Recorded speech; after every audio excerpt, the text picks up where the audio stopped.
Segundo bloque de la investigación El Mundo a Desnudo, esta vez lo que es la depresión. Bueno, como dijimos antes, la entrevista es con una psicóloga que también es presidenta de la Sociedad Argentina de Adolescencia, miembro de la Sociedad Argentina de Pediatría y también ha trabajado con UNICEF. Es psicóloga y se llama Adriana Narváez.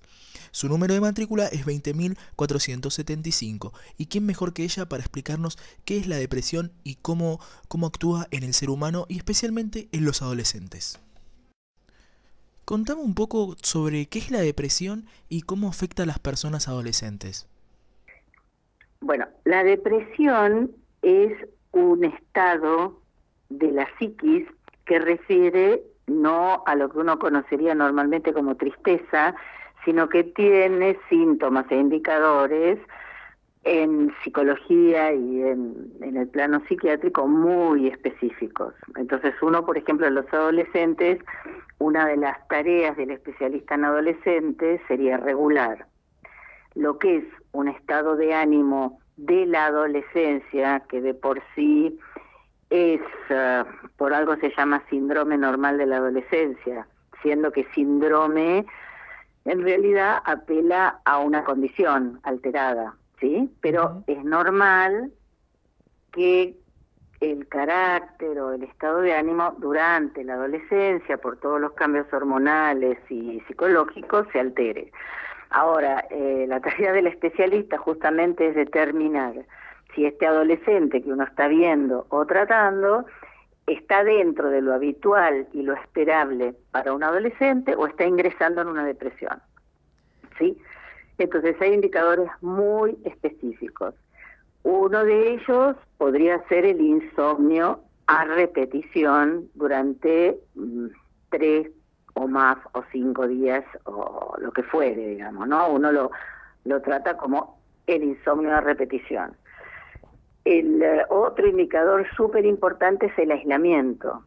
Cuando uno ve que los chicos tienden a aislarse y a separarse de sus amigos, no de sus padres, porque si se aislara de los padres entraría dentro de lo habitual, sino de sus amigos y de sus contactos, y eso es un síntoma peligroso. Y después lo otro, es decir, dormir todo el santo día. Es decir, estamos en el insomnio o en el dormir, pero es un dormir extremo, es donde uno empieza a notar que hay signos de alarma. ¿Sí? Eso en general es la depresión. ¿Estamos? Sí. Y por ejemplo, ¿se podría considerar el bullying como punto inicial de la depresión? Absolutamente. Absolutamente, absolutamente. El bullying te diría que es uno de los indicadores del momento. Porque, a ver, bullying existió en todas las épocas históricas, ¿sí? Bullying existía cuando yo iba al colegio, porque era el más chico, el más petizo, el más gordito, el más flaco, el más alto. Pero ahora lo bueno viene con lo malo, es decir, al incorporarse todo lo de las redes, ya el bullying en las redes es una exposición que puede ser masiva, pero masiva en serio, y que no remite solo a los compañeros de colegio, ponele, o del curso, sino que puede ser una cosa francamente monstruosa, ¿sí? Y el colegio más o menos los profesores, porque muchas veces, obviamente el bullying está más que nada en el colegio, en la etapa primaria y secundaria, más en la secundaria porque es muy difícil el tema de los cambios hormonales, que salen granos, que se ensanchan la cintura. Sí. ¿Qué rol tienen los profesores y los directivos, teniendo en cuenta que en Argentina hubo dos casos, especialmente, por ejemplo, el de Pan Triste, donde terminó en vos sabés que yo trabajé en el colegio de ese chico, que es increíble el destino mío, porque hicimos un trabajo en conjunto la Sociedad Argentina de Pediatría con UNICEF y decidimos entre todos, bueno, se eligió un colegio para trabajar con los alumnos del secundario acerca del consumo abusivo de ciertas sustancias, en especial alcohol. Y extraordinariamente, después de unos días íbamos una vez por mes a trabajar en Rafael Calzada, nos enteramos que era el colegio de Pan Triste. No, en realidad Pan Triste fue el de Carmen de Patagones.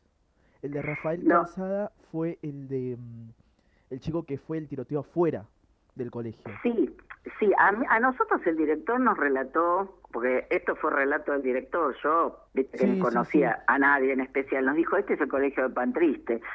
El de Carmen de Patagones creo que Junior. también, después lo podemos chequear, es el chico que era medio dark y tenía sintomatología depresiva.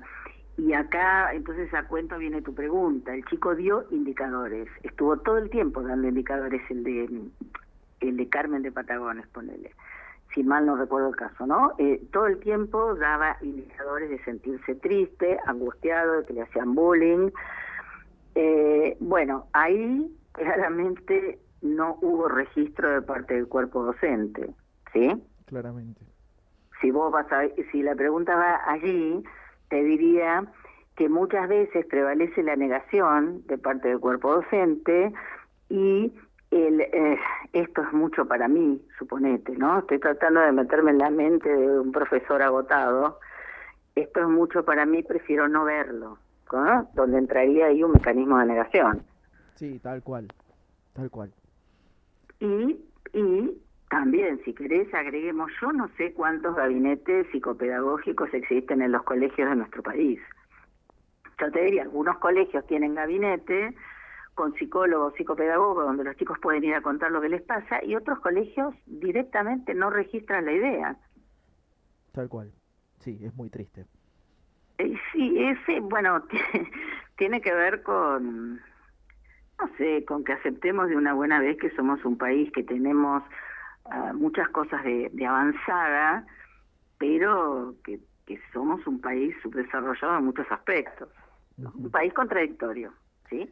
Y por ejemplo, Argentina neurótica. sí. Y el rol de los padres. ¿Cuál es el rol de los padres en un chico que su hijo tiene depresión? Bueno, qué pregunta. Primero, es muy importante que los padres vean, se den cuenta, no nieguen lo que está sucediendo, siendo que la mayoría de las veces los padres prefieren no ver la realidad. Aquí aplica perfectamente la frase ojos que no ven, corazón que no siente. El papá y la mamá que prefieren no ver y negar, sufre menos. Ahora, en general, y en mi experiencia de muchos años de trabajo, sí te cuento que cuando ya es extremo el caso, yo por ejemplo tenía una pacientita que se desmayaba en el colegio y demás, ahí el colegio actúa, pero Ujú. ahí el colegio llama a los padres, o sea, de lo cual se deduce que la tarea de los padres es primero darse cuenta de lo que está pasando y segundo pedir ayuda a profesionales, ¿no? Exacto, sí. ¿Y por qué cree que la sociedad le dice a la gente que tiene depresión, especialmente a los adolescentes, que está triste y que no sé, que se duerma un rato y que ya se le va a pasar? Bueno, yo tengo la teoría de que todo el mundo en general se olvidó de su propia adolescencia. No sé si a vos te pasa que pensás esto, pero viste que uno tiene la idea o la sensación de que la gente se olvida Sí, cómo fue su adolescencia, ¿no? Y piensan que todo es maravilloso, divino, que van a bailar y que la vida es hermosa. Y en realidad el adolescente adolece, justamente de ahí viene el término, de ciertas cosas. Esto no quiere decir que no la pase bien y que no se divierte y demás. Pero te diría entonces que aplica el mismo mecanismo, ¿no? La negación. Esto no es importante, sería. y el tema, ¿se puede relacionar la depresión con el tema de adicciones, por ejemplo, drogas, alcohol, cigarrillos? Y, a ver, ¿cómo decirlo? Se, se dice que la situación adictiva en general es para compensar situaciones de angustia que no se pueden resolver, Ujú. ¿sí? Sí, Entonces, que cualquier sustancia puede estar ahí obturando la angustia. Y ujú, digo puede porque es una falsa obturación de la angustia. Si la angustia no es tramitada, no es elaborada o tratada adecuadamente, es esto, se obtura pero no desaparece. Entonces, o tenemos la necesidad compulsiva de seguir consumiendo, porque siempre el ser humano puede tener momentos de angustia, o bueno, se inicia un tratamiento que haga que la persona, el chico, la chica, el adulto, no importa, explore por qué, qué le pasa, en principio, qué le pasa. Y segundo, si tiene necesidad de arreglar aquello que lo angustia. ¿Sí? Tiene que haber primero una autorreflexión de necesito ayuda. Y bueno, una última pregunta. La depresión y el suicidio. ¿Cómo se llega de una depresión hasta terminar con la vida? Bueno, puede haber una patología de base, severa, ¿sí? Que detona en algún momento por alguna situación que es de tal magnitud el estrés que provoca, que desborde al chico y lo lleve a esto, ¿no? A este estado de suicidio. Ahora, por eso es tan importante la mirada de la familia, por eso es tan importante, porque hay indicación, hay como indicios, hay indicios de que puede ser una situación más grave. Bueno, los síntomas que yo te dije al comienzo de la charla, eso es lo que hay que ir verificando. Mientras sea un estado de tristeza, de bronca, de me peleé con una amiga, me peleé con un amigo, me arreglé, bueno, es la vida.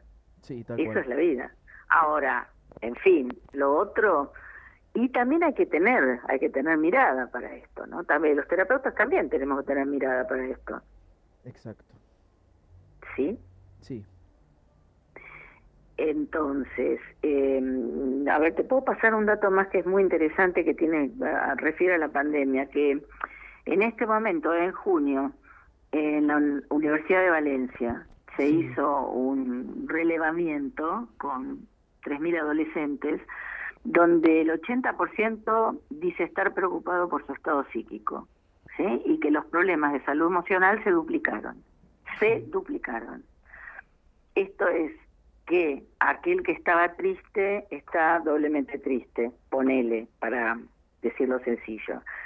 Y estados emocionales que yo te refería, como la ansiedad, el insomnio, la irritabilidad y la tristeza, sienten casi siempre, o para decirlo muy seguido, por un 59%, que es mucho.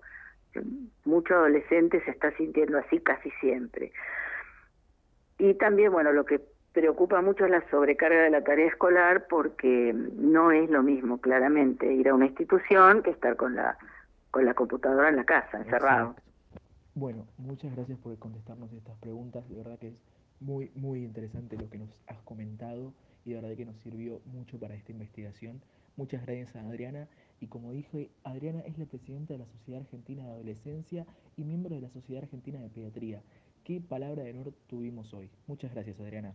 Bueno, no, siempre es un gusto hablar con un representante de un grupo etario con el cual trabajé y trabajaré toda mi vida. Así que saludos para todos.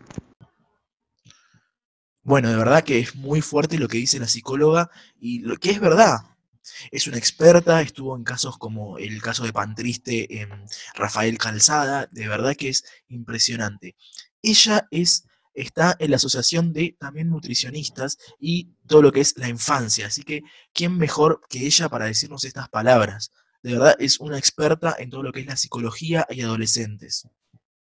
Tal cual, es una invitada de lujo y yo, si tengo que rescatar algo de la entrevista, me parece importantísimo lo que dijo al comienzo, que muchas veces también los padres que estén escuchando esto, es importante que tengan en cuenta que sí, la adolescencia es un momento inestable en la vida de todas las personas, sin embargo, es necesario identificar hasta qué punto esa inestabilidad es por cuestiones de la adolescencia, que son cuestiones normales, y hasta qué punto es una cuestión de un trastorno mental que se asoma, ¿no? Los síntomas que ella nombró, por ejemplo, tener insomnio muchos días seguidos, una semana entera con insomnio, o en el otro lado, sería el dormir Todo el día estar tranquilo, acostado ¿no? en la cama, sí. Claro, como querer escapando de la realidad. O sea, prestar atención a esos detalles para poder parar lo antes posible esto y también, bueno, la importancia de la salud mental, tanto como padres, como nosotros, como a los amigos, como a las personas conocidas, es importante concientizar sobre esto y me parece que es muy rescatable lo que dijo la psicóloga. No solamente que además, generalmente, en el 90% de los casos, la depresión tiene síntomas, como dijimos, dormir mucho o no dormir nada. También el tema del aseo, hay mucha gente que se deja estar, porque obviamente está Tal muy cual. triste y no tiene capacidad a veces de poder bañarse o algo porque la mente solo está ocupado en que está triste, en que está depresivo, en que tiene ataques de ansiedad. Entonces hay síntomas que los padres y la sociedad en sí puede ver y puede estar a tiempo, porque como decimos, muchas veces eso termina en tragedia, como con el suicidio o una sobredosis por adicciones, porque no tenemos en cuenta que las adicciones, el suicidio está de la mano a la depresión, y más en los adolescentes. Sí, sí, y lo cierto es que siempre se muestran síntomas, siempre, siempre se manifiesta por un lado o por el otro. Lo único que hay que hacer es estar atentos y bueno, saber cómo, ¿no? Por eso es importante estas charlas, es importante darle visibilidad a estas cuestiones que, la verdad, te digo, es la enfermedad del futuro, ¿no? Los Sí, trastornos mentales, porque cada vez vamos a estar mejor del cuerpo, cada vez van a salir más vacunas, cada vez va a haber de alguna forma una mejor calidad de vida. Lo que va a ser más afectada va a ser nuestra psiquis. Entonces, mientras antes agarremos, ¿no? de los cuernos al toro, mejor. otra cosa que decía que es muy importante es el rol de los profesores, que también conviven mucho con estos chicos y muchas veces se lavan las manos y pueden ocurrir tragedias como la que pasó en Carmen de Patagones o el caso de Pan Triste, que también tiene que ver mucho porque fue en el colegio, obviamente, y no hay que pasar esa tragedia como es un tiroteo, como muchas veces pasa en Estados Unidos. El de Columbine fue un caso por bullying, lamentablemente, ¿cómo terminó en una tragedia. Y bueno, ella también habla y hace énfasis en los maestros. Y es verdad, los maestros a veces no le dan mucha bola porque tienen miedo también. Porque muchas veces los padres pueden quejarse, pueden ser agresivos y se lavan las manos. Y es muy triste. Tampoco hay una capacitación para los docentes en tema bullying. Tal cual, tampoco la hay. Y también, ¿no? Uno como bien hacía el ejercicio esta psicóloga de ponerse en el lugar de un profesor, ¿no? Quizás, supongamos, uno es profesor, está cansado, da clase, quizás, no sé, tuvo un día agitado y ve un caso, por ejemplo, de bullying, y yo también lo entiendo en el sentido de que Sí, obvio. dice, no, no me voy a meter porque no soy psicólogo, no tengo las herramientas, es complicado, ¿qué hago? No, es como difícil. Hay profesores que, bueno, se meten en el tema, hay otros que no, no todos saben cómo hacerlo, entonces es clave la capacitación y que las escuelas tengan un espacio, ¿no? Que puedan solucionar estos temas. Bueno, ella contaba que no todas las escuelas tienen gabinete psicológico, y eso es muy importante tenerlo. No solamente por lo pedagógico, sino también cómo procesan las personas en la mente de los chicos, de los adolescentes. Es muy importante tener un gabinete psicopedagógico y psicológico, obviamente. Tal cual, tal cual. Más que nada, a ver, las escuelas, a ver, tratan a adolescentes, tratan a chicos. Entonces me parece que hoy en día es totalmente imprescindible, ¿no? Tener un espacio así donde los chicos además puedan hablar, porque muchas veces se da esto de que los mismos chicos no pueden hablar con los padres por problemas, porque los padres no los escuchan o simplemente les da como vergüenza, ¿no? Entonces muchas veces pasa que buscan espacios en común donde puedan hablar y estos espacios los pueden brindar las escuelas con profesionales de la salud, psicólogos, psicopedagogos y demás. Entonces estaría buenísimo, ¿no? Que por ley esto sea así. Hay muchas medidas que se pueden tomar, la verdad, y bueno, los colegios sin duda son un lugar donde más ocurren estos casos. Y además que digamos que toda la primera parte de tu vida la pasás en una escuela, o sea, en un lugar, como decía ella, de sociabilización. Es más que nada, es más que tu casa a veces, porque a veces pasás más tiempo en el colegio que en tu casa. Entonces, es un lugar súper importante para tratar estos temas y que se civilicen. Ay. Sí, sí, sí, me parece que sí. En conclusión, ¿no? Me parece que es importantísimo entender de dónde nacen las enfermedades mentales. Son enfermedades invisibles, pero que existen y sí se manifiestan. Uno sí las puede ver a través de los síntomas. Uno siempre tiene que recurrir a ayuda profesional cuando no es el caso de uno que padece la enfermedad. Puede ser el caso de un amigo, de un compañero. Entonces es siempre importante ser consciente de nosotros mismos, de la salud de nosotros, de nuestros seres queridos, y sin dudas uno apenas sospecha puede consultarle a un psicólogo, puede buscar en internet incluso. Siempre hay herramientas hoy en día. Lo bueno es que tenemos muchas herramientas. Tal cual. Fíjense que hoy en día estamos todos hablando a través de computadoras. Ya ni siquiera necesitamos este espacio físico, ¿no? Para mantener una conversación, para hacer una consulta. Entonces está bueno que se visibilice este problema. Y bueno, hablando sobre este tema, tenemos dos entrevistas muy importantes con personas que sufrieron o sufren depresión. Vamos con ellas.